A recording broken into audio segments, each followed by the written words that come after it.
Today's project is an art journal page created on behalf of PaperArtsy.co.uk using my lyrics journal, which is a 9x12 Strathmore visual. The first step here is blending the Fresco finish acrylic paints that I've chosen, and I'm using a piece of Ranger cut and dry foam for this purpose. The idea is to create a band of horizontal colour that's blended across the page. So I started using the Zesty Zing, which is a translucent yellow, and I'm blending that both above and below with Beech Hut, which is also a translucent colour. Now, because of the nature of translucent colours and the depth I want to create, you'll see that I need to build up several layers of paint until I've got the effect that I'm looking for. This next colour is Eggplant, which is a very deep purple colour. And again, I'm blending this both above and below the previous colour until I'm happy with both the level of blending and the depth. And you can see here I'm going back over the blue and the yellow to try and add to that depth and continue with the blending process. I might add also that Eggplant is a semi-opaque, so a much smaller amount of that colour is actually needed to create the same depth as the previous colours. This last paint now is Inky Pool, and I'm just adding some of that here and there just to darken the eggplant in places and add more of the blue tone to that colour. Now I'm using Silk's acrylic glaze in Ginger Flower, which is a shimmery deep magenta colour, and I'm applying a very thin layer over the darkest purple and blue colours at the top and the bottom of the page. I find that dabbing the paint with my fingers is the most effective way to blend such a small amount of paint, so that is what you can see me doing here. And the reason I'm adding the Silk's glaze is because I want to stamp over this area and it's presently very dark. So if I'm applying a paint that contains mica, this is going to reflect some light back onto these darkest areas, which will then allow some of that stamping to show up.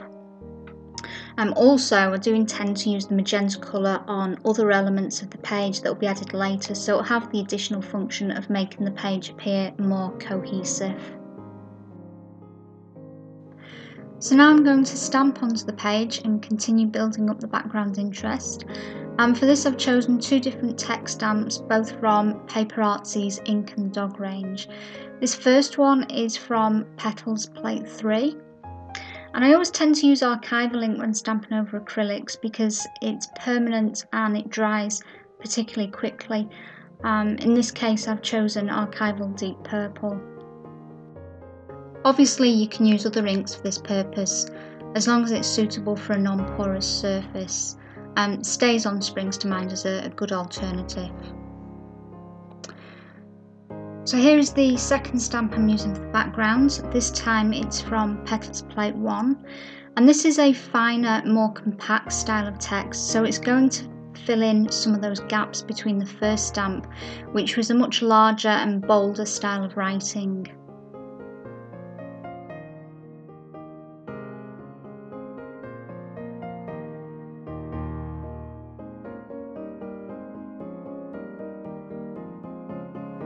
Next is a final layer of stamping for the background, this time using stamps from PaperArtsy's JOFY collection, and I'm going to use plate 13.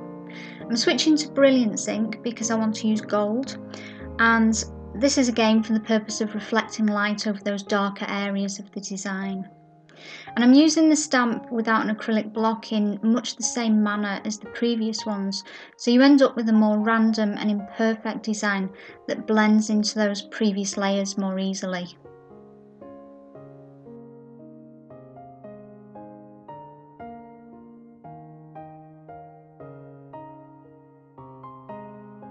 Here I've cut some circles using a Spellbinder's die, and I'm going to paint these with Zesty Zing, which is one of the paints I used as part of the page background. It's a lightweight 160 gram cardstock, as I prefer not to make my pages too bulky, though obviously this isn't that much of a problem in a spiral bound journal. Again, here I'm using archival ink and stamp over the circles, this time in magenta, and I've gone back to one of the text stamps that was used on the background for this purpose.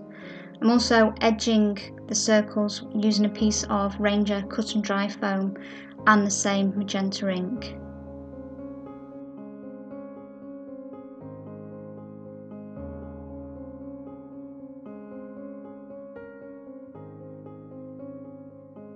Next, I'm using another plate from the JOFY collection. This is plate 22, and it includes some really nice whimsical flowers in 3 different sizes. So I'm going to use the same 160 gram cardstock that I used for the circles, and this time black archival ink, just to stamp out a couple of each.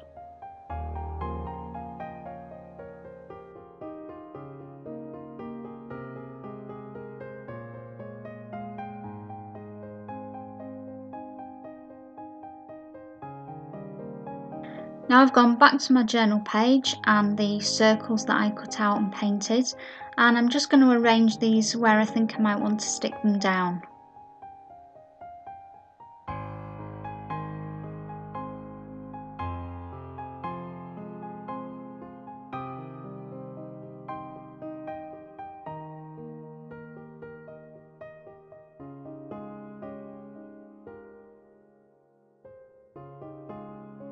I'm using Soft Gel Matte Medium by Golden as my adhesive, and I've chosen this because the elements in this area have a matte finish, and so does the gel medium.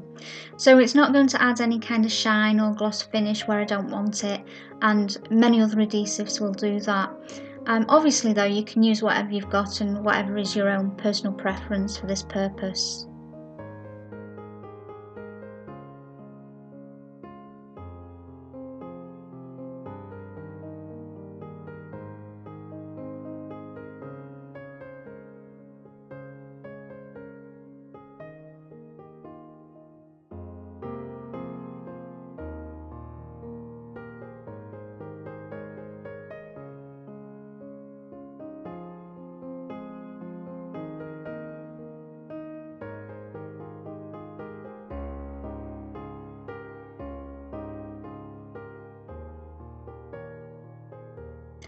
Now I'm going back to the flowers that I stamped and starting to add some colour to those.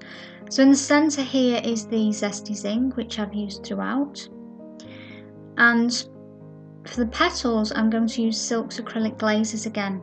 So here I have the magenta pink that I used on the page background right at the start of the project. And this is called Ginger Flower. And I'm going to paint the majority of the petals in this colour. And then Snapdragon is the purple colour, and I'm going to add that just to the edges of the flowers, as you can see here.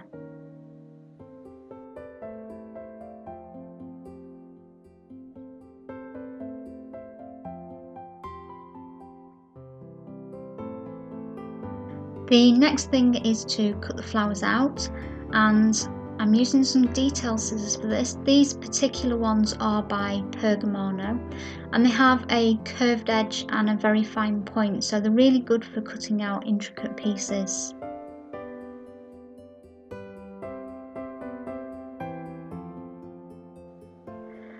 To glue the flowers onto the page, I've chosen gloss medium this time, and the reason I've chosen this is because the flowers were painted with the Silk's acrylics and these were a shimmer paint, so I don't want to use the matte medium that I did before, just in case it gets onto those petals and it would interfere with the reflection and shine of the mica in those paints.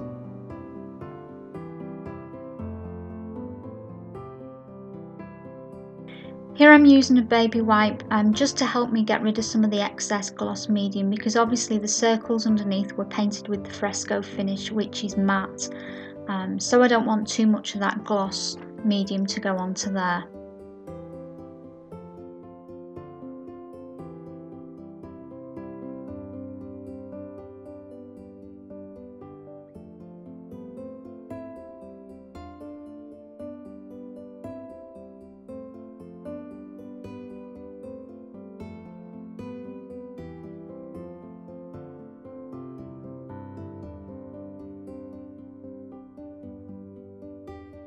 Now I'd like to create some borders for my page, so I'm going back to the JOFY plate 13, and there's a very nice border strip included in that set.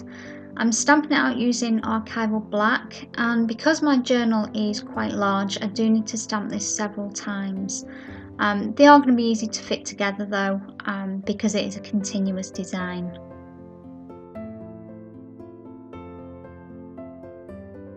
Next, paint the border strips, and for this I am again using the Zesty Ink Fresco paint. And because I've chosen a translucent paint, you can still see the lines of the stamped image fairly clearly. Here I'm using matte gel medium to adhere two of the border strips together, and then that will make them long enough to cover the length of my journal.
Now I want to generate some text from my page, and I'm going to use two different PaperArtsy stamp sets for this.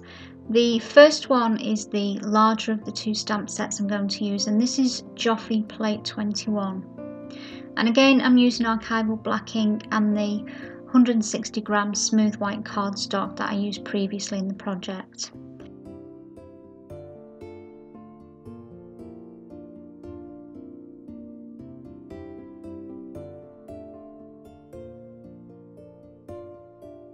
The second plate of stamps that I'm using for my text is from PaperArtsy's Ink and the Dog range, and it is Words Plate 2. And I'm also using the same archival ink and cardstock as previously. This plate actually comes as a sheet of uncut rubber, so you can either cut out all the letters and use it as an alphabet as I've done, or else you can leave them as one sheet of rubber and use it as a background stamp. And I like the versatility of that option.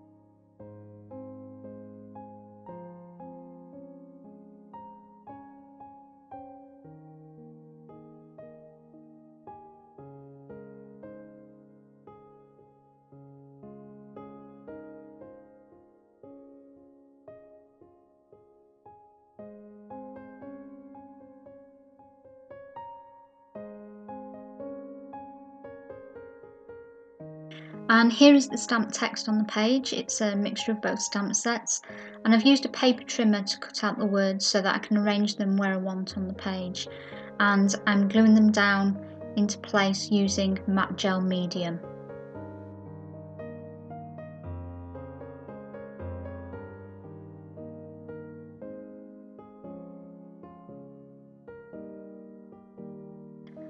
Now I'm going to add colour over the text. I'm using a mixture of satin glaze with Zesty Ink.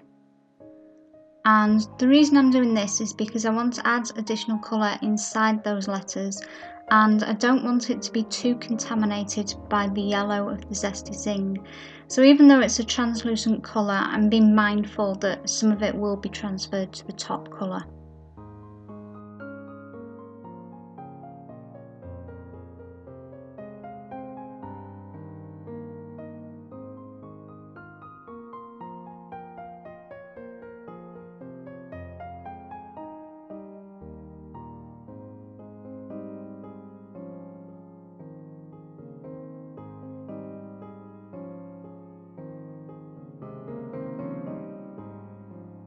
Now to add some colour to both the border and the letters, and for this I'm going back to the Silks Glaze. So this is the ginger flower, which I used, if you remember, on the background right at the start and also on the flowers.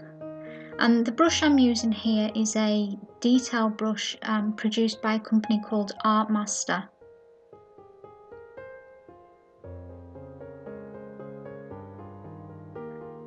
This here is the first layer obviously, but I do end up painting 2 layers of the silks over this border and indeed over the letters too, just to make sure that the colour was true to what it showed in the jar rather than the orangey colour, which is how it appeared after the first coat due to that yellow being painted underneath it.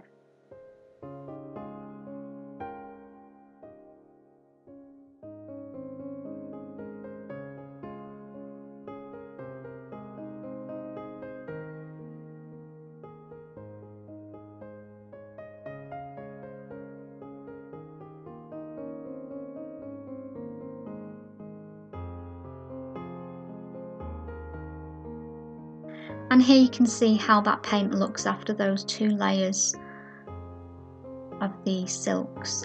Next I'm taking a micron pen to outline most of the stamped images that appear on the page. It just makes them pop a little bit. So I'm starting with the text that was stamped out, and then you'll see that I do go on and complete the same process of outlining on the border and around the flowers also.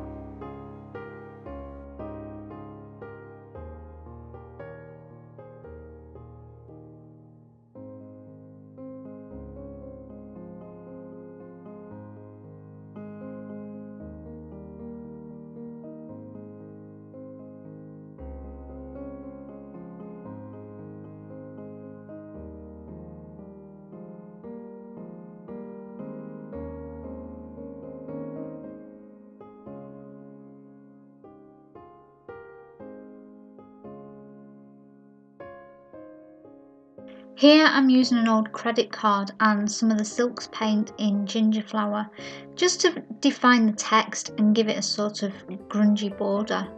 It's something I do quite frequently on my journal pages and I really like how it looks.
Now I'm taking some Stickles glitter glue, this is purple colour, and I'm just applying this to the edges of the flower petals just to add some sparkle to the page. I do like to add glitter to my journal pages.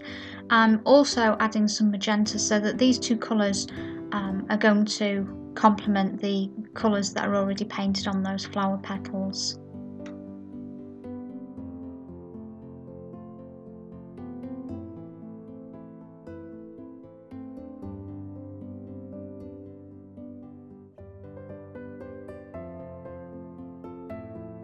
And this is the final step of the project. I'm using here a Posca paint pen just to add some detail around the circles and make them stand out a little bit more. And I've selected this rather than the micron pen that I used earlier, just because the nib is that little bit broader, so you're going to see those dots a little bit more.